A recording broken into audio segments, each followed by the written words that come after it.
تصور کن سالها شقانه زندگی کنی و با تمام وجود کودکی را به خانه‌ات بیاوری. تنها برای اینکه یک روز بفهمی او تنها فرزند خوانده نیست، بلکه فرزند واقعی همسرت است.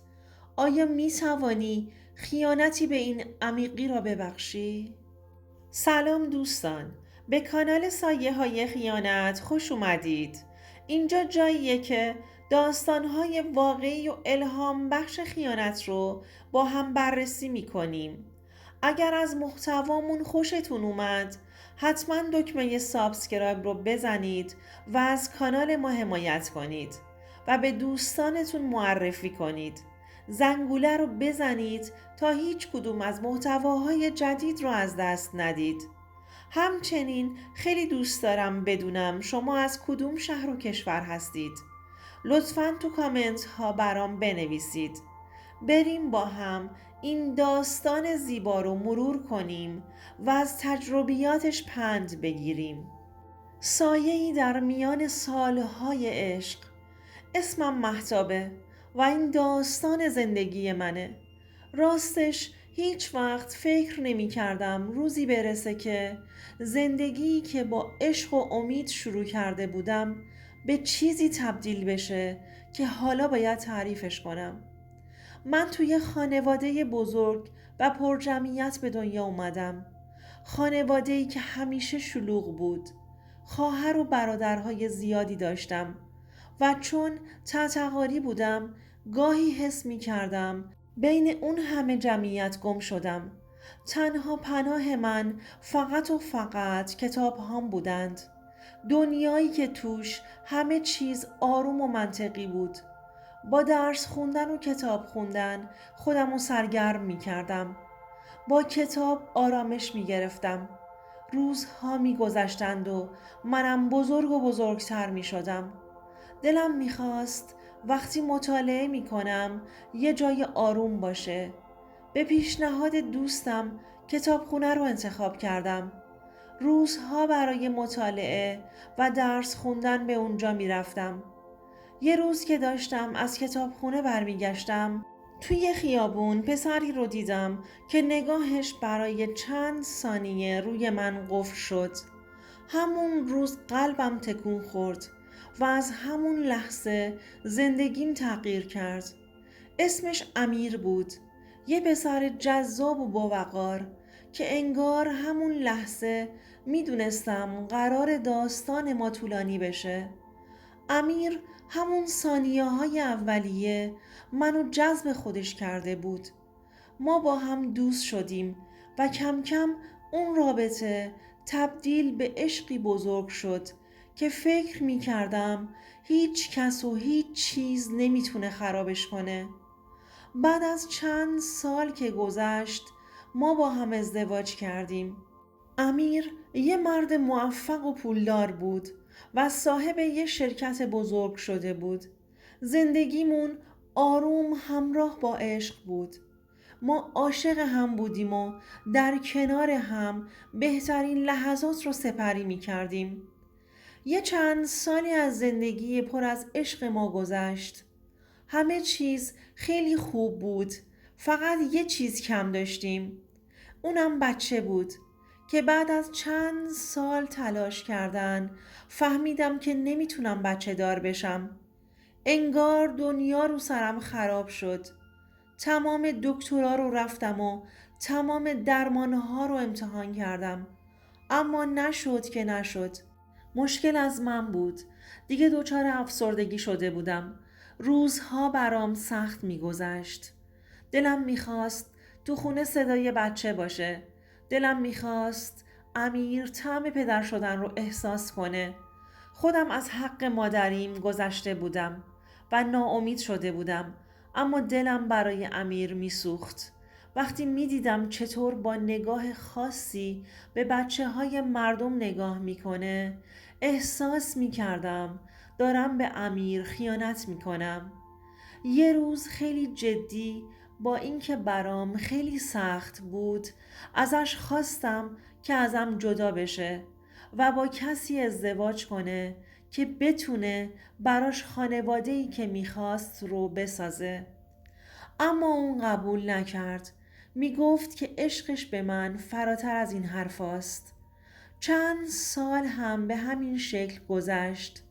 وقتی میدیدم زندگیمون همین طور بی هیچ تغییری ادامه داره، حال دلم خرابتر میشد.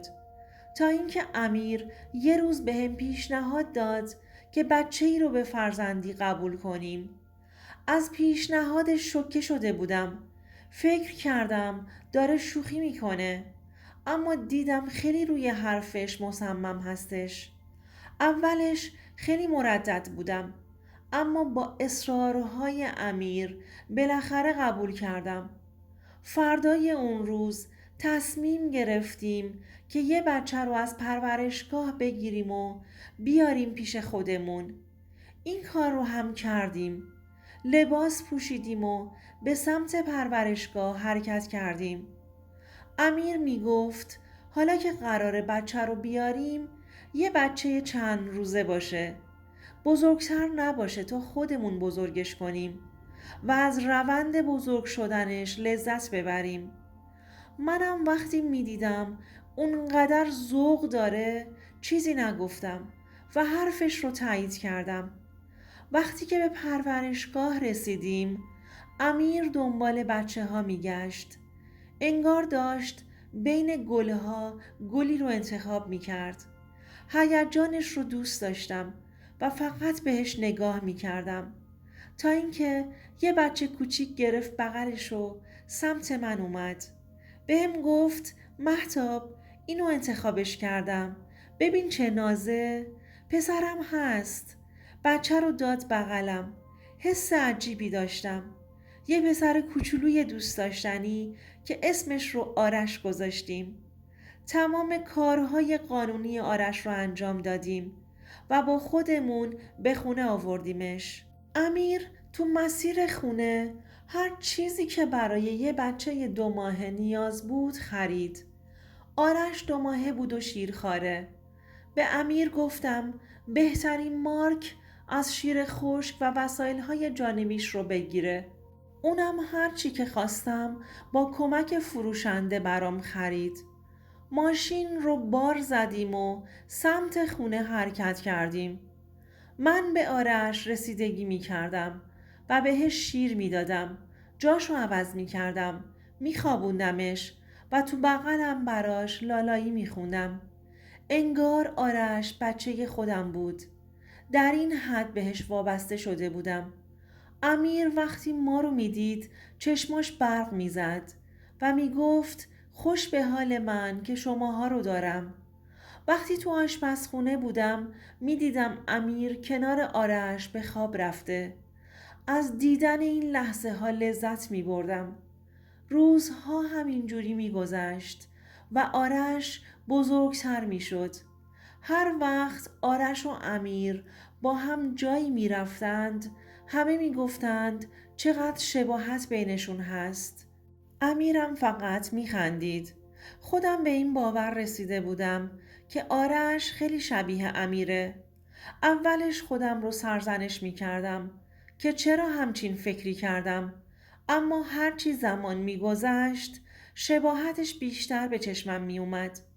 وقتی به 6 سالگی رسید تصمیم گرفتم یه آزمایش ژنتیک ازش بگیرم. از یکی از آشناهای دوستم که تو آزمایشگاه کار میکرد خواستم بهم بگه که چه چیزهایی لازمه واسه آزمایش. اونم چند تاشو بهم گفت، مثل تار مو، مسواک، ناخون و غیره.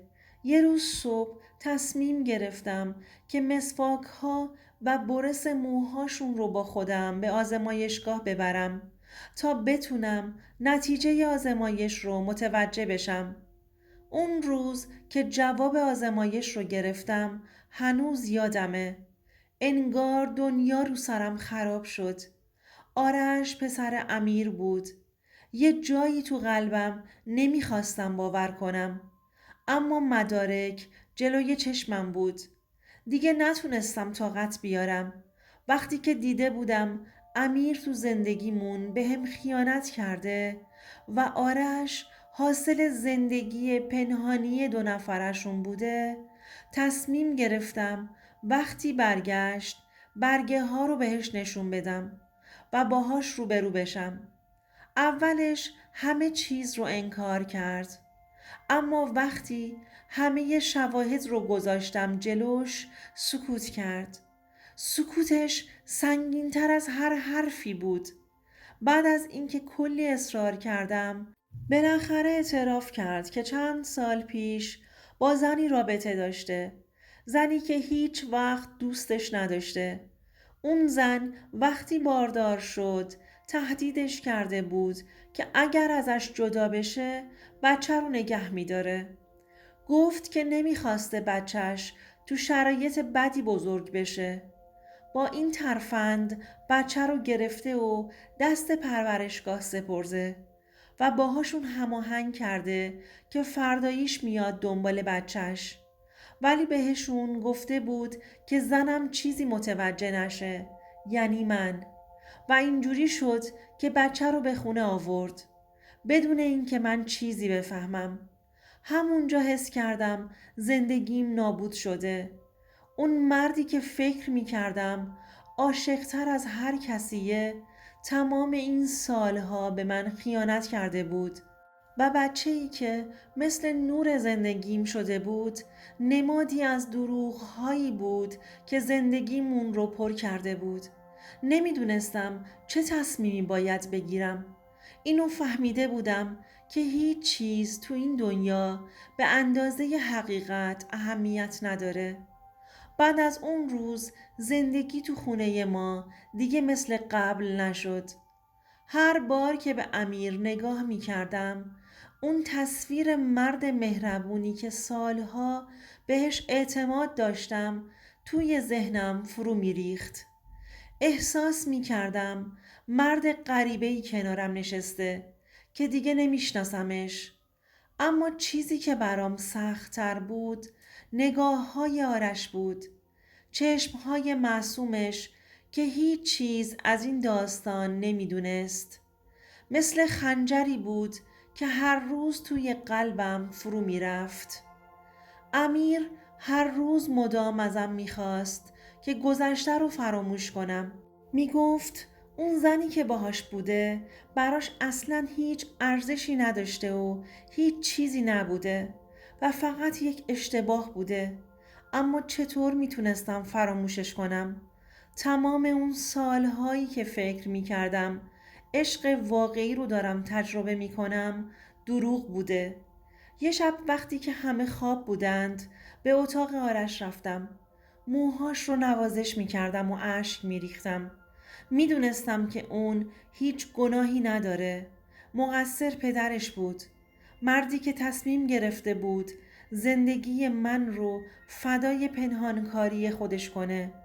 فردای اون شب با امیر حرف زدم. بهش گفتم که دیگه نمیتونم باهاش زندگی کنم. گفتم که خیانتش فقط از نظر من یه اشتباه نبوده.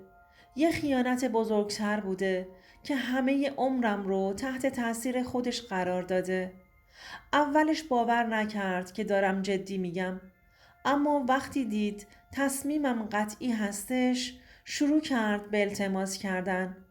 اما دیگه نمیتونستم با این مرد خیانتکار زیر یک سقف زندگی کنم. وقتی که دید من به هیچ عنوان کوتاه نمیام قبول کرد.